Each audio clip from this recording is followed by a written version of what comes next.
Welcome to Macon Memories. I'm Lynda Wright at Randolph-Macon College. Today is November 5th, 2025, and today I'm here with Annie Keith, Assistant Dean for Academic Transitions at Randolph-Macon. So welcome, Annie. Thanks for having me. So, Annie, you have been at Randolph-Macon for more than 25 years, I believe. Yes. So I'd like you just to get started to tell us about your background, where you grew up, and how you happened to come to Randolph-Macon. Sure. So I grew up in a small town called Canaan, New Hampshire, not too far from Dartmouth College. I grew up first generation, middle class, working family, and I found Randolph-Macon in the summer of 1996. I was on a family vacation. We loved coming to Virginia. My dad was really into history, and he saw the brick buildings in Ashland and asked at the train station what it was and if we could tour it. And we found out it was a college, and we toured it, and it was my first college tour. And it ended up getting on my list that way. And I ended up applying. It was the only college I applied to in Virginia. The rest were in the Northeast. And I ended up deciding to come here and came to Randolph-Macon as a student in the fall of 1997. That's awesome. Well, who was head of admissions at that time, and did you meet that person? I did. So John Conkright would have been the head of admissions, but Jeff Papa was the director of admissions. And I vividly remember coming back for a visit and bringing my close childhood friend who actually ended up also enrolling here. And she also went into higher ed. So I guess it was who was? And that was Megan Muncie. She's now Megan Rowe. Yeah, I remember coming back for a day visit and sitting in on a class and then going and meeting in Jeff Papa's office. And I just remember a really beautiful oriental carpet and trying to answer questions and be engaged, but really not understanding a lot about the experience. And again, like I said, being first generation, not having a lot of context and just kind of being my authentic self in that space. Like so many kids do when they're first looking at colleges. But I remember being in that room, not a lot of what we talked about, but just how it felt. And then I ultimately, when I came to work here, I worked for John Conkright. So the same person in that role, but Jeff had left, and it was Stephen Nape in the role of director of admissions. So you brought a friend with you. So that was coming from New Hampshire. Good for you. Yeah, I did. We both came here, and I remember when we went through the housing process, we both put down, we'd love to be on the same hall, but we wanted to meet people, so could we not be roommates? And she came down for field hockey, and she called me and said, "Guess who my roommate is?" And I was like, "Who is your roommate?" She's like, "It's you, Annie. You're my roommate." So we ended up rooming that first year. And I had this grand idea that I would go by Andrea because that's my full name. And she's like, "But don't worry. Your name was Andrea on the door." And I let them know you go by Annie. So they changed my door tags before I even got here. And Annie was locked in at that point forever. Yeah. That's good. That's good. Yeah. What did you, just by the way, what did you major in when you were here? Sure. I majored in English. I was certain I was going to be a middle school English teacher is what I wanted to do. And I guess I should have known at that point that I just really liked students in the middle, transitioning and figuring out who they were. I loved that age group. Everyone thought I was a little wild for wanting to be in a middle school classroom. And I did do education as a minor for some time, and then ultimately my direction changed. But Maria Scott, who is still here and teaches classes, she was my first year advisor and who I kept all 4 years. Yeah, that's awesome. Yeah, it is. Well, we'll come back to that theme of transition and students finding out who they are. But that's great to know that started in your undergrad. It did. Well, so you came in the fall of 97 and you graduated in 2001. Yes. And tell us how you came to work at Randolph-Macon. Sure. So like I said, I had thought I wanted to be a middle school teacher, and then I did a internship in the J term of my senior year with Carter Riley Thomas, which was a public relations firm.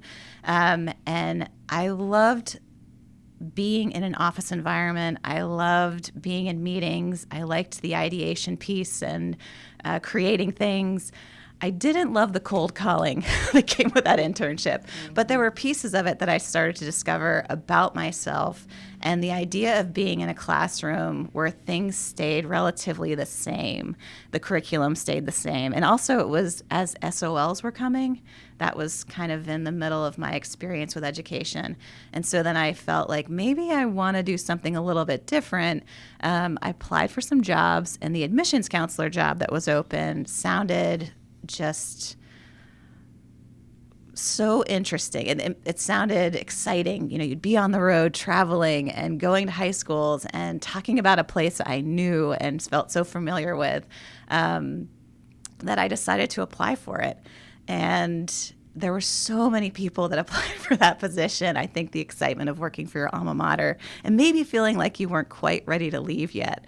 And so I applied for it, and I did 2 on-campus interviews. They brought me back a second time. I'm not sure John was sure about me, John Cockright, but Stephen Nape was, and I was so indebted to him for giving me an opportunity. And I thought, I'll do it for 2 years. I'll do it for 2 years and figure out what I really want to do with my life. And that's when I accepted my role as an admissions counselor and started here. Well, that's awesome. And even now, 9 years later, you can still see the excitement as you're describing your own journey. And so you were admissions counselor. Yep. And so let's talk about the admissions office when you Sure. came. It was in the Panel House, is that right? Or the Neville House? The Neville House. Yeah. Tell us about Sure. what it was like at the time. Oh, my goodness. It was in a house, and it was very much like a house, like a kitchen in the back and a sitting room in the front, and the bedrooms on the second floor were offices. And the newest staff members, myself and another recent grad, his name was John Bumgardner, we both graduated the same year. We had our office in the attic. So you had to go all the way up to the third floor. That's where they put us. And there was also a position called the Road Runner, and that was a temporary position they would hire for a couple of months to run the fall tours of high school college fairs. And so the 3 of us would be up there, and it was a really interesting environment because we were young professionals. We were trying to figure out what it meant to live on our own, to be in a working environment. Our problems were probably different than some of the more experienced professionals on the second floor, so we got to have those sorts of conversations over this little divider back and forth about what our evenings were like and what we were stressed by and what we were learning about ourselves. And so we just got to do that in this little awkwardly shaped attic, out of the way of everyone. And then they would just call us when they needed us to come down to meet with students or lead an information session for families. And the people I worked with were really great. Another person I worked with, who at the time I didn't know how significant he would be, was Anthony Ambrosi. He was a little bit more experienced than me. I think he was the assistant director. And though we were close in age, it just felt like we were eons apart. And he was more established. He was married. He was very serious. He knew he was having a career in higher education, and I was just none of those things. And I developed a connection with him over the years that would follow, and he ended up being just a wonderful collaborator, and we worked very closely for almost 2 decades, probably 16 years together in admissions. Wow. But we started on very different floors in that building and very different places in our lives in that building, and found a way to really understand one another and lean on each other for the strengths we both brought, which were very different to the work. So he was there. Like I said, Stephen Nape was there. And on the first floor, we had just some wonderful folks in administrative roles who were so kind to us young professionals who were just figuring things out. So it was a really, really nice environment. And, people would call up the stairs and down the stairs. So it still had that feeling of being in a house. But yeah. Annie, come to lunch. Exactly. Exactly. So it was a really comfortable space to figure out who I was becoming as a professional, very supported, but also given the attic to kind of be myself and learn things without being on display. Yeah. Yeah. Well, that's awesome. Well, I will just say Anthony Ambrosi became my hero when he was on Jeopardy. Oh, One yes, of- his stint on Jeopardy. I was working with him at the time when he did that, and he said he couldn't tell us how things went. We would just have to wait and watch, and it was several months before we got to Yes. find out. That But we was- had a feeling since he came back to work that maybe he didn't go all the way. Yeah, that was exciting. Yes. Yes. Well, and I love that he was a mentor to you. Yeah. And not like you say, not that much of the significant age difference, Yeah. but that just speaks to the closeness of the office and Yeah. the supportive environment. Yes. Yes. Well, now when you had that first admissions role, you were on the road a lot. I And was. did you have certain geographic areas Yeah. or certain types of students? How did that work? Sure. So I was one of the few people at RMC as an undergrad from New England, one of 3 from New Hampshire, I think. And so when it came time to decide what territory I would be in, they thought the natural fit would be the Northeast. You go up there, you have a background up there, you can go talk with those people and build relationships. And I was eager to do it, happy to do it. And so the territory really spanned from New Jersey all the way up into New England is what I worked. And it made the most sense to go into more private, selective high schools, which is not my background. Like I said, I came from a very blue-collar, kind of working class family. And so then to go into these gorgeous institutions. And at the time, this was before Randolph-Macon kind of had the investment and the resources in its buildings. And it looked a lot different than it does now. And so going into these beautiful spaces and thinking, gosh, these institutions, these high schools are nicer than where I'm coming from. But it was an interesting place to be. But it was much different than what I knew. But I was learning the skills of being an admissions counselor, and really it's about relationship building, and that was something I had some good foundations in, and it really helped me grow those, so that I knew that as much as it was to go up there and talk about the college, it was about trying to find folks to connect with that would remember RMC. There wasn't a lot of name recognition in the spaces I was going. So that was a really tough first place to be on the road, kind of having to explain over and over again, no, not the women's college.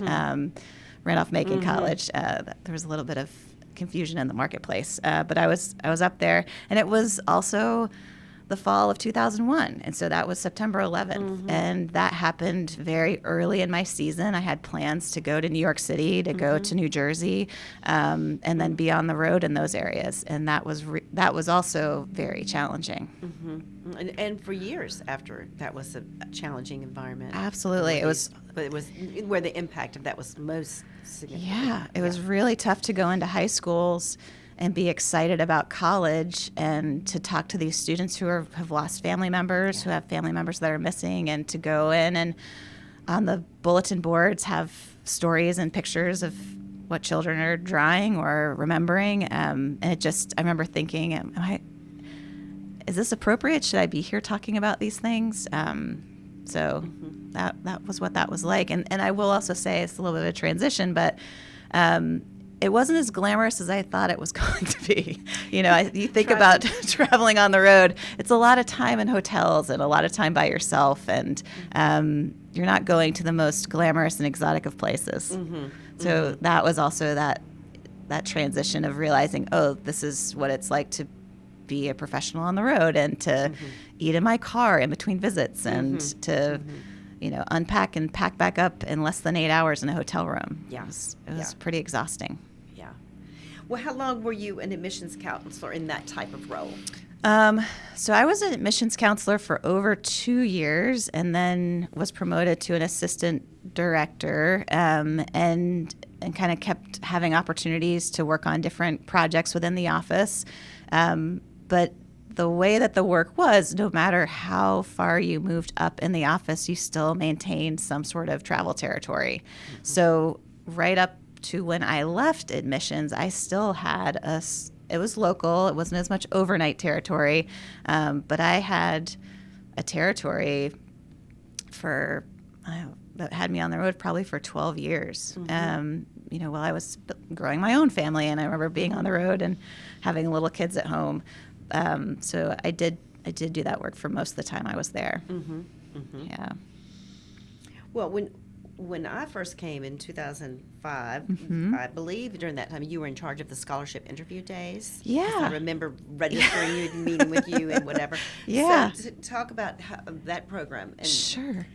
maybe it was in place before you, or how it developed. Yeah. So when I was in admissions, something that I realized I enjoyed doing was logistics and event planning, and that I had a skill for those sorts of things. And our scholarship program was one of the programs. It took some time to be in the office before it was an opportunity to take on a project like that. But I started out with open houses and visit days.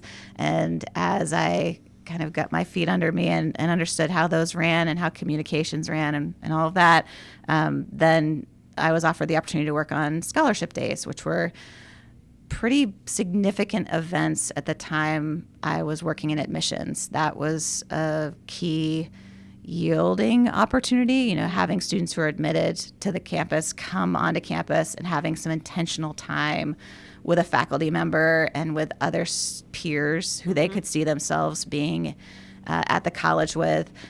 So it let me work on a more prestigious program, I guess you could say at the time. And that's also when I got to begin building relationships with faculty. Prior to that, I had some relationships with faculty, but there was a scholarship committee that was comprised of faculty. Our faculty volunteers were the folks meeting with students, so building those relationships and communicating with faculty.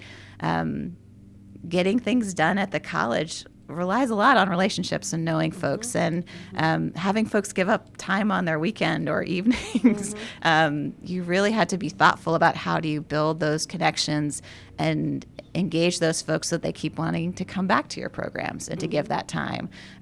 So I worked a lot on those days, and every time I would take on a new project, I would always observe and learn, and then the next season I would think about what could we improve. And so that was something I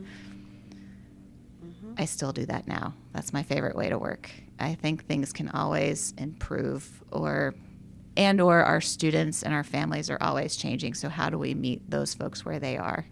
And that kind of started with those events and admissions. Well, that's awesome, and I'm glad you said that, because so many people have mentioned your focus on relationship building, and that is the foundation of your work. Yeah. With prospective students, incoming students, faculty. I love you're saying that, and continual improvement. That also has been a through line in your work, and that was something we're going to really miss. Thank you. But tell us about that through line of continuous improvement and how you segued from admissions and into student transitions. So that was around 2016, 2015, 2016. I had been given so many opportunities in admissions. There were very few things I didn't get an opportunity to oversee, whether that was our tour guide program, our day visits, getting to work with young professionals and developing staff and trying to improve retention of young professionals. I really got excited about that. And that was about the time I thought about going to graduate school. When I graduated college, folks weren't heading right to get their graduate degrees. And that, again, being first generation, it was a big deal just to get my bachelor's degree. So I'd never thought about a master's. And then around that time, 15, 16, I thought maybe now's the time to go. We thought our family was set. We thought we were having a family of 4. We found out we were going to be a family of 5 about 2 weeks after I submitted my deposit to William & Mary for their master's program in higher education leadership. And really that program started to open my eyes to other things I might be interested in higher ed, and thinking about what was I really passionate about and reflecting some on my work and the things I enjoyed. I am not a reflective person by nature. I am a doer. I love to do things. I love to follow through. I love to have a goal and keep working towards it. I don't always pause and think about myself. I love to think about other folks and the experiences. And that program had me sit back a little bit and think about what is it about this that is good for me? What do I enjoy? And as I looked at the through line, it was kind of, as we mentioned earlier, it was transitions. I love serving folks in transition, or thinking about that experience and taking familiar language or ideas that folks have in the space they're in, and how to translate that or use that to figure out the space that they're heading. How do they start to make sense of the admissions process, or how do they start to make sense of the transition process and onboarding? How do they make sense of college if they're a student who only knows K-12, or if they're in a family who doesn't have experience with college? I really like serving folks as they navigate those ideas or experiences. And as I was moving up in my career, and the next thing that my colleagues were talking about was our director of financial aid was retiring, Mary Neal. And, did I have an interest in financial aid? Did I see maybe that as a direction for my career? But through this program, I realized I think my next direction is further into the institution. I want to keep working on this transition idea, but I want to work with the students once they're here. I loved building the relationships with students and families, but the majority of those folks go to other colleges. You stop that relationship after working with them for 2.5 years. And then that's the right thing. You're supposed to help them find the right fit, which wasn't always RMC. And I thought, what would it be like to work with folks who had decided on RMC and then help them transition here? And that's about the time I understood that the college would be hiring for a director of new student orientation and transitions. Lauren Bell, again, another person in my career who I'm so grateful for. She was part of the folks that were working on and hiring for that position. And I had a casual conversation with her about, what is this role and what does it look like? And it just sounded so exciting. And it took some of the foundations that I had, and I could see opportunities for growth. And so I ended up applying for it. But I really wanted it to be confidential. I didn't want folks knowing I was applying, because I didn't want folks to think I wasn't committed to being in enrollment in case it didn't work out. Right. Sure. And so especially in-house, yeah. Yeah, in-house. And so it was a bit of surprise for folks when I decided to transition into transitions. And there was a lot of work and goals, and Lauren was really clear about this job is exciting, but there's a lot of things to be done, and there's some ways we want to see the program potentially change. And I was really excited by that, and so I ended up taking that opportunity. But it was a new position. It was a new new position, position. A new role, Yes. filling a need. Yes. And at that time, and we can talk about this. Sure. It would be great. The Higgins Academic Center had been the different offices in the Higgins Academic Center had been dispersed across Yes. campus. And in 2016, they were co-located into the library. Yes. And so this was around the time of that. So if you want to Sure. speak to that, yeah. Sure. I was being outside the HAC in enrollment. I had learned about disability services is moving, and it sounds like things are changing, and they're going to the library, and then they were looking at creating a space where students could go and receive the support that they were looking for. So whether that was to find transition support in their first year, how nice is if a student shows up and they're not sure what they need? We're not pointing them to buildings across campus. We're saying, come to this one location and we can guide you to where you need to be. Because prior to that, I think they were in the Neville House. They were, I think, also at one point in the first floor of Thomas Branch. So thinking that just if you're a student who doesn't really know RMC or doesn't have a lot of skills around help-seeking skills, the idea of someone just finally saying to someone, I need help, and them saying, well, if you want that kind of help, you need to go to this building. But if it's more this kind of help, you need to go to this building. And it's a brick building, so good luck figuring out which brick building, which house we're talking about. Right. Yeah, exactly. We have a lot of brick buildings. So this was an idea, the co-locating of these resources, these services, and transitions ended up being one of those services to move into the area.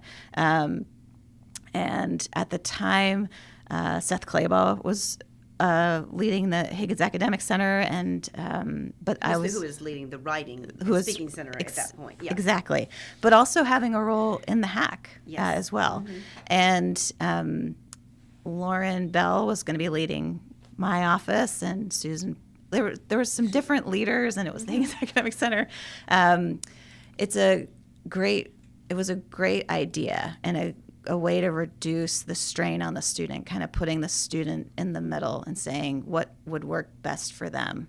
And so that's where my office was located. So I moved from Thomas Branch. So I had started in Neville House. We moved over to Thomas Branch to be better located for folks coming into campus and visiting campus.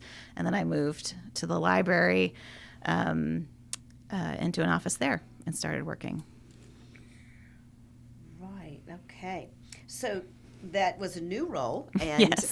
It sounds like it was really, I don't mean this, that it was created for you, but it sounds really like it was a perfect fit for you, and so that was awesome that you Yes. could, transition to transitions. Yeah.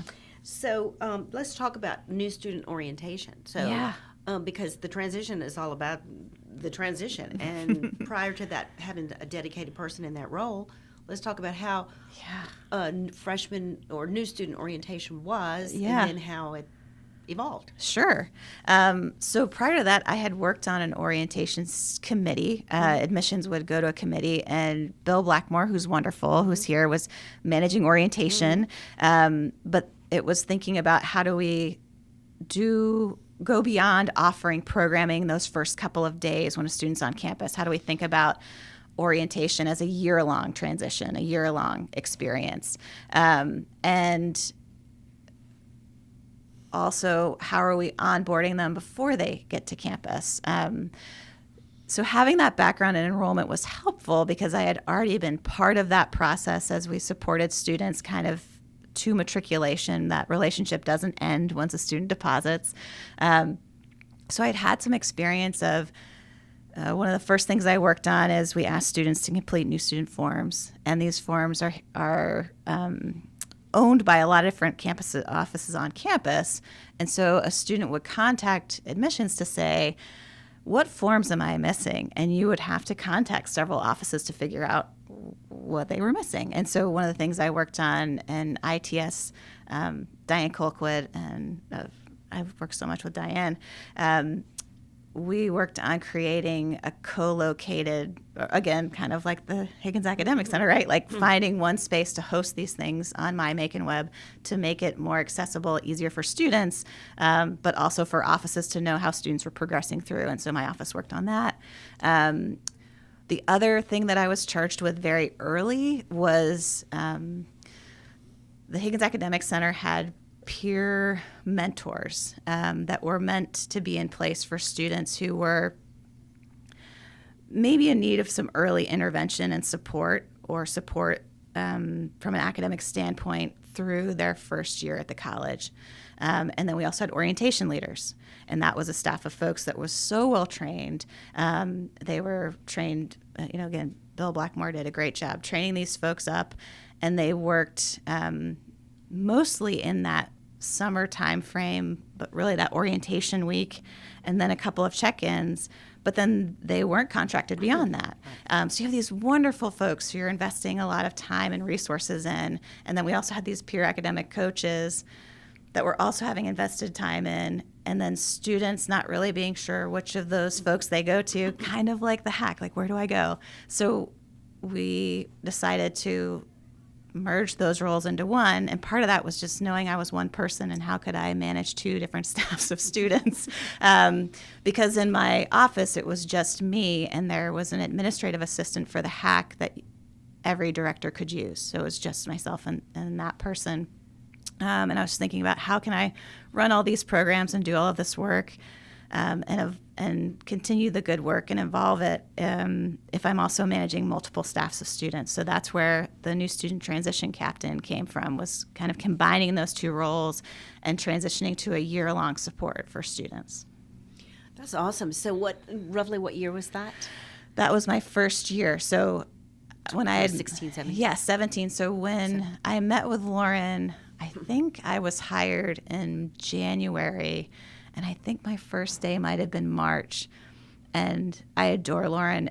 And part of what we talked about was, okay, you're going to have to hit the ground running because you have to start hiring. So while I was still working at admissions, I was building the concept and working closely with Lauren as well on this role so that when I arrived, I could go right into hiring. So I was doing some homework, some pre-work before I started.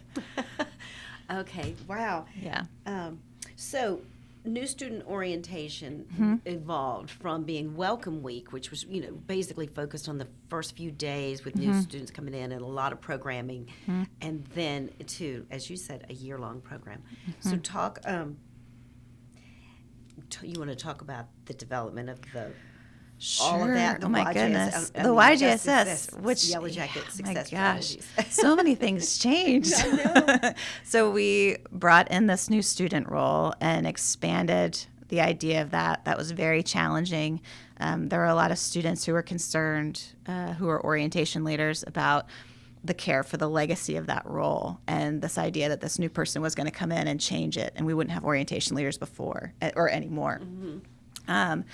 And so that took a lot of delicate, thoughtful relationship building and being clear that I wasn't trying to end something.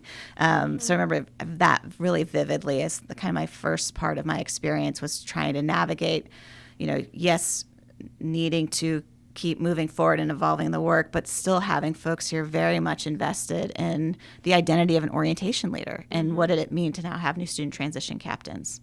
So that was also part of the dynamics that were more behind the scenes, but it was definitely challenging to pay respect and be clear that you're paying respect to that role. And really it was that they were so fantastic. It's like, how do we keep building on this and doing more with them? But that was definitely part of it. And then we looked at, kind of like I said, it's my nature is to sit back and see what things are like from a programmatic standpoint. And so not making any big changes with orientation in that first year. YJSS was coming. That was part of the QEP process. And so it was a separate initiative that was also being developed and was going to be going into pilot. And so I remember going to QEP meetings and having this, starting my work, but also learning about this YJSS initiative that was coming, knowing that we'd be hiring someone for that, and thinking about how that would integrate into my work. And when Lynda Winston was hired, which I was, I think maybe 2 years, this is where being here for 25 years starts to run together. But it was about 2 years later, Lynda Winston came in, and she's been just an incredible collaborator. It's probably the person I work with the most because our work is just inextricably tied together by how captains are assigned to co-facilitate these YJSS courses with great faculty. You've been one of our wonderful YJSS faculty who have taught this course as well. And so how we would work together to develop what does this look like to train a student leader to be in that space? What is their role? How do they adapt to the needs of a classroom space, which can be pretty diverse based on the faculty member that you work with and what are the skills that we can make sure all of our students come in with who are co-facilitating. But that was a big shift. We did not have a 1 hour course before that all first year students were enrolled in. And just kind of like the OL to captain, it was those changes and how can you be really delicate and thoughtful when things are evolving and you can see the vision and you know that it's going in the right direction, but change is really hard. And so we had in this work that I was doing, there were a lot of changes happening, and so that relationship building was so important because part of it was trying to be clear about the intent and the value and the appreciation for the work that's always been done, because we do things so well here. It's that, why would we have to change anything? And that, I think that's just the nature of being in any place that's evolving to meet the needs of its students, or where students are changing. So orientation has gone through different iterations, including a pandemic iteration. Oh, I do want to get to that. Gosh, yeah. But before we get to that, I just want to say for the listener that I think we mentioned that the YJSS stands for the Yellow Jacket Success Strategies. One hour course. It was initially 0 credit, but required, and now it's a 1 credit course. Yes. And the QEP stands for Quality Enhancement Plan, which is part of their accreditation initiatives. So that's just thank goodness for you being here to make sure that I stop talking in acronyms. No, I mean, that is so much of higher ed. Yes. Well, okay, so the orientation program to new student transitions to YJSS, that just really highlights what you said earlier about you're always trying to find things that can be improved and building on the strengths and your concern for, preserving relationships and building on the strengths that absolutely really comes through.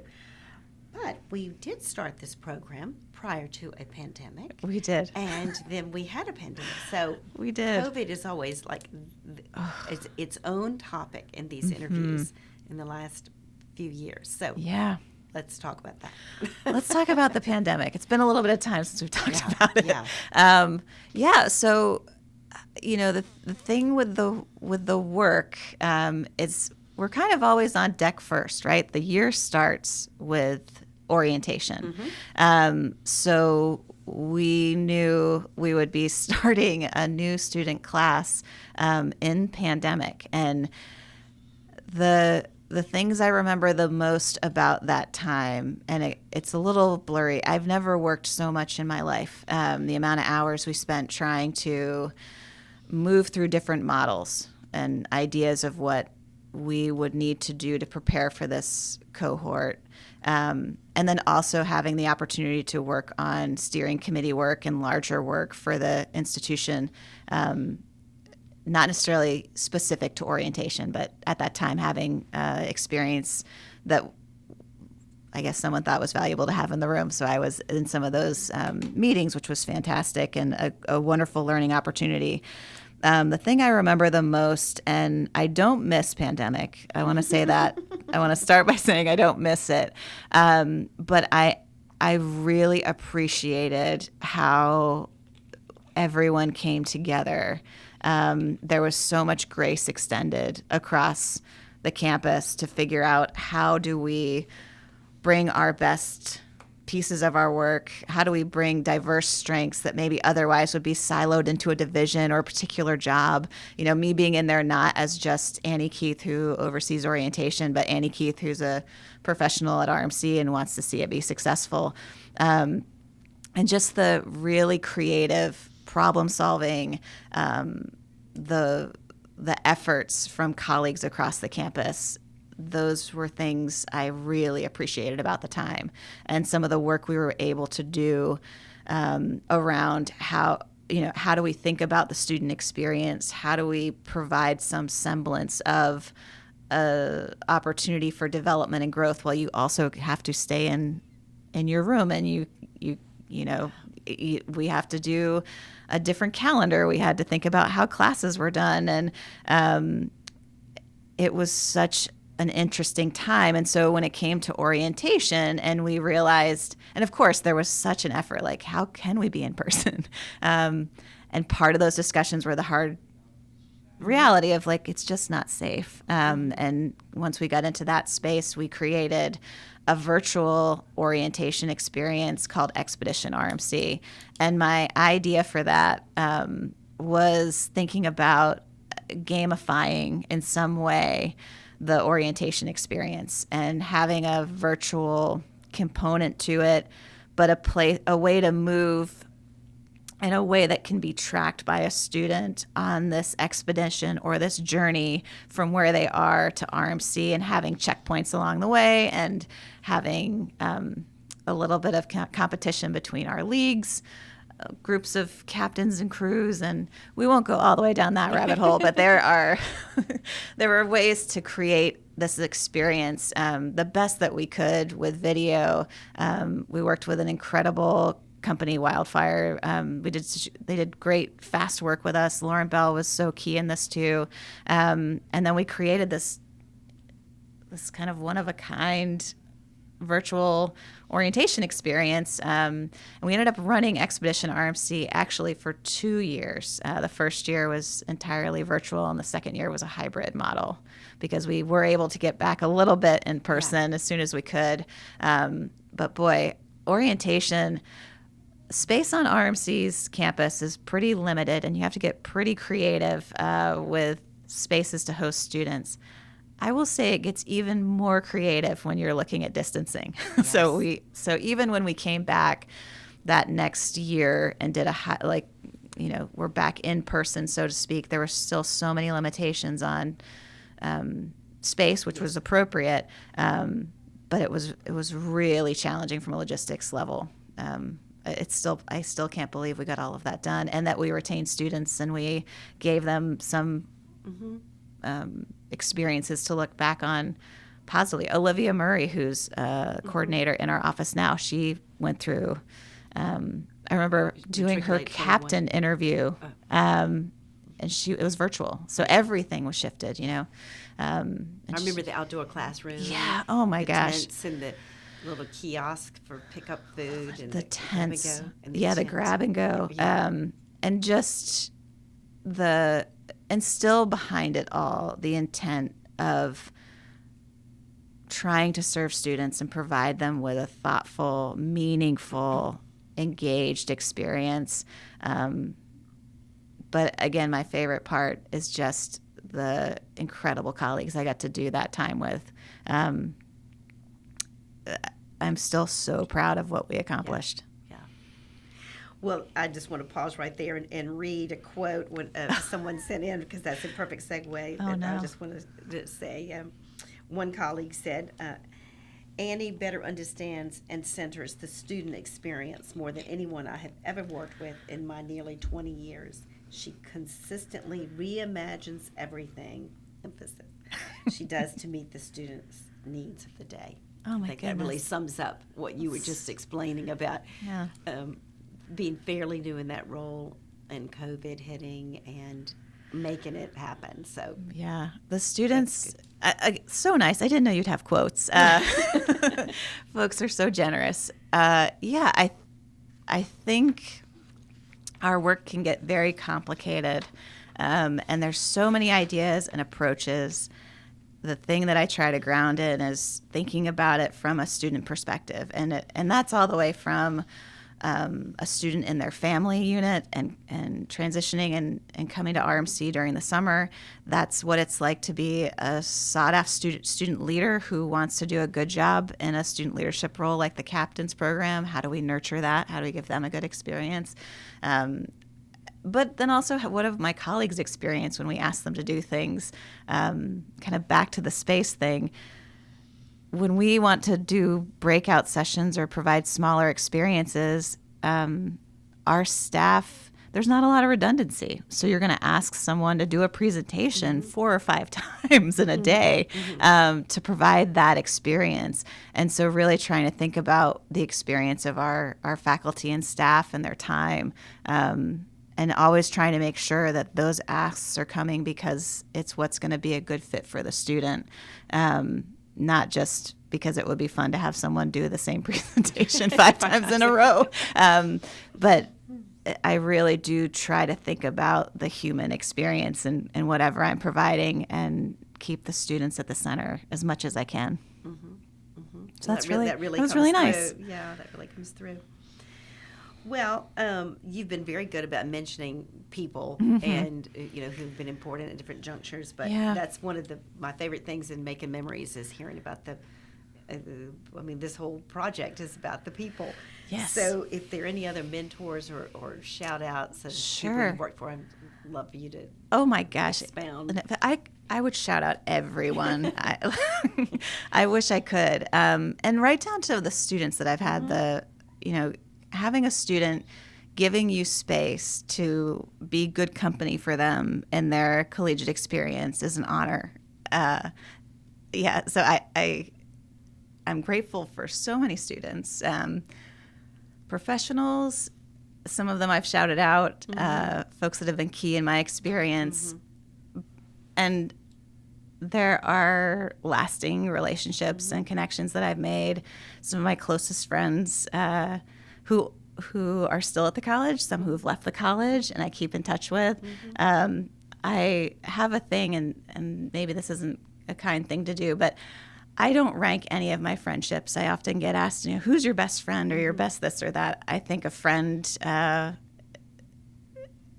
all friends are valuable, and there's no best. And I would say the same is true about colleagues and mentors. And I fear that if I shout anyone else, that I'll be creating some sort of favoritism. You'd be lazy. I would be leaving so many folks out. No, and I didn't feel the pressure to name some names, but I've definitely, Stephen Nape giving me the opportunity for my first job, Lauren Bell believing in me to take a chance on me for my second position here.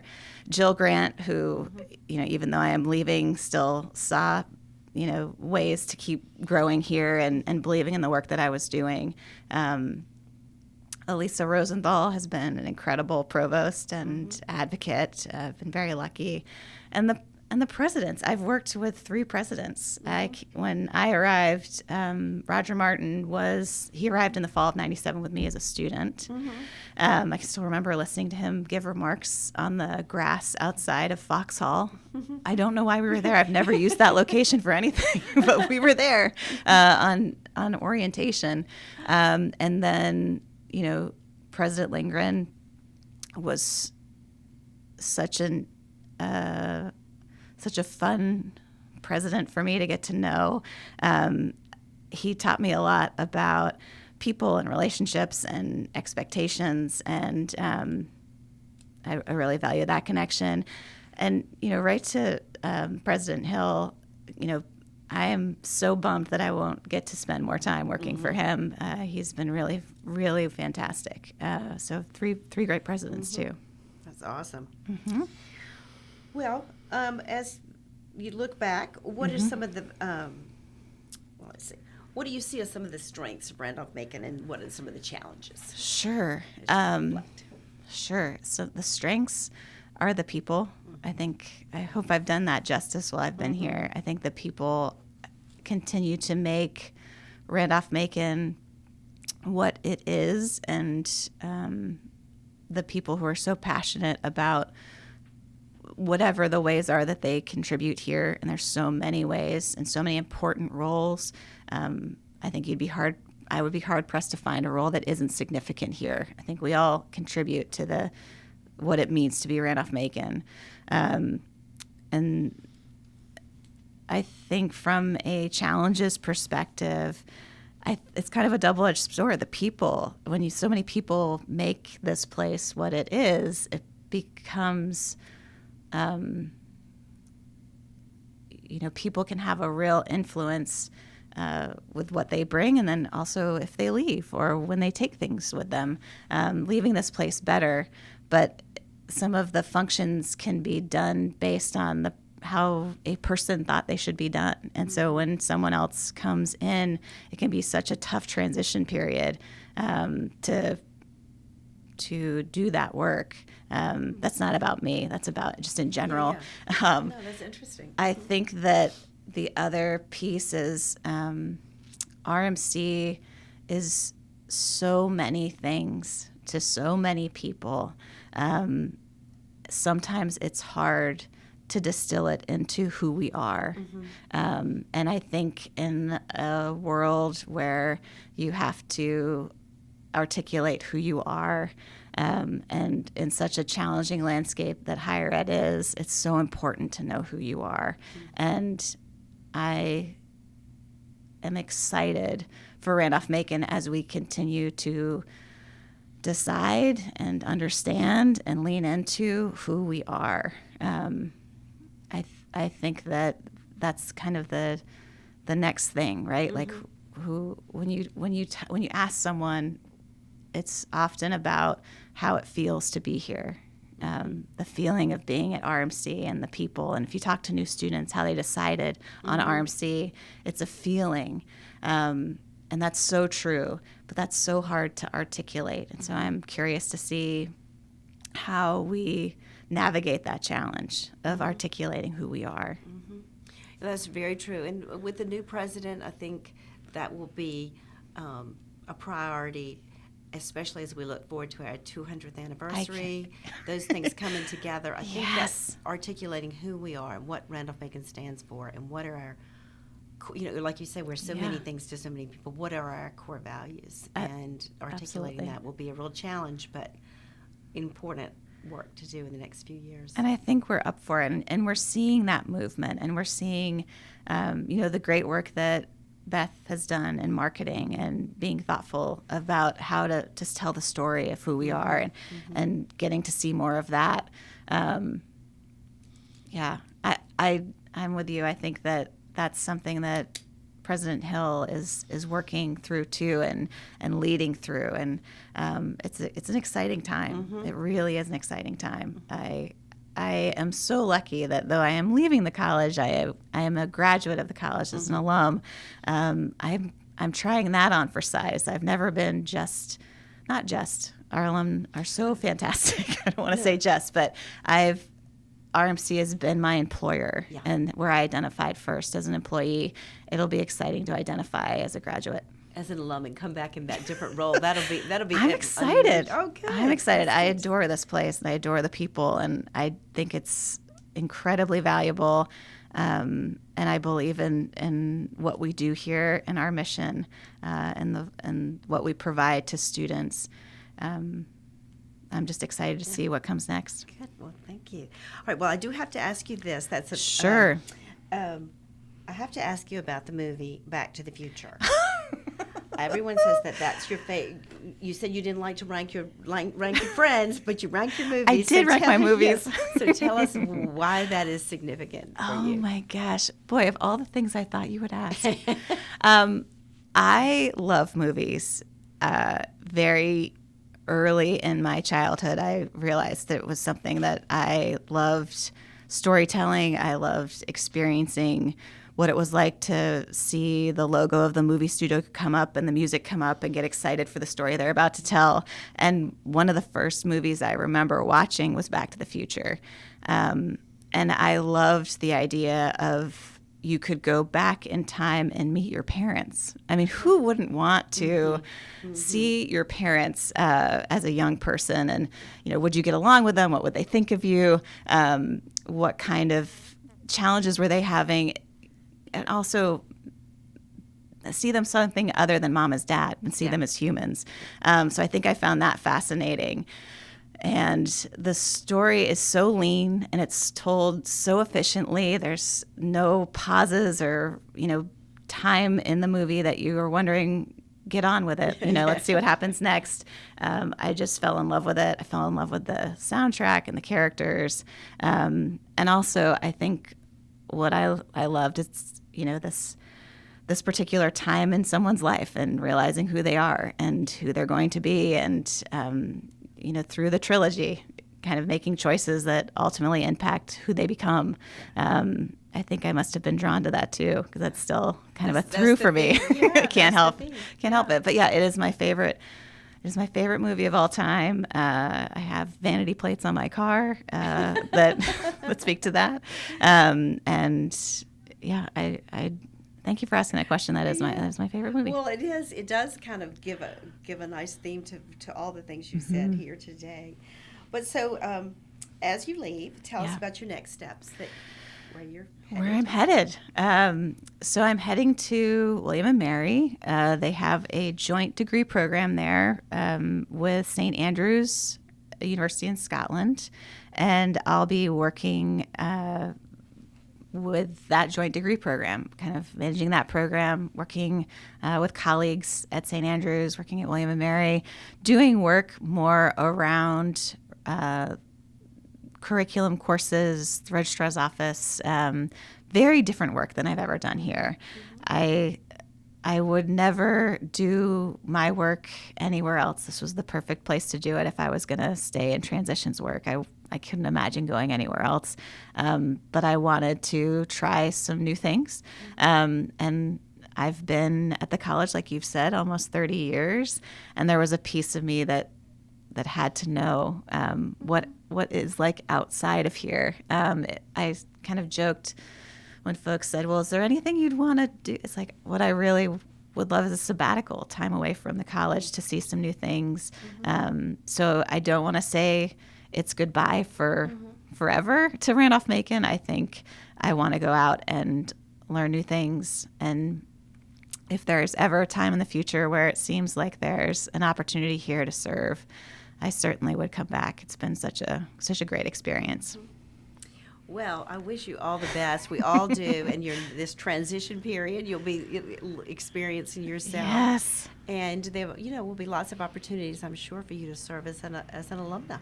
I can't wait. And that way too. But Annie, Keith, thank you so much for coming to Macon Memories, and best wishes to you. Thank you so much.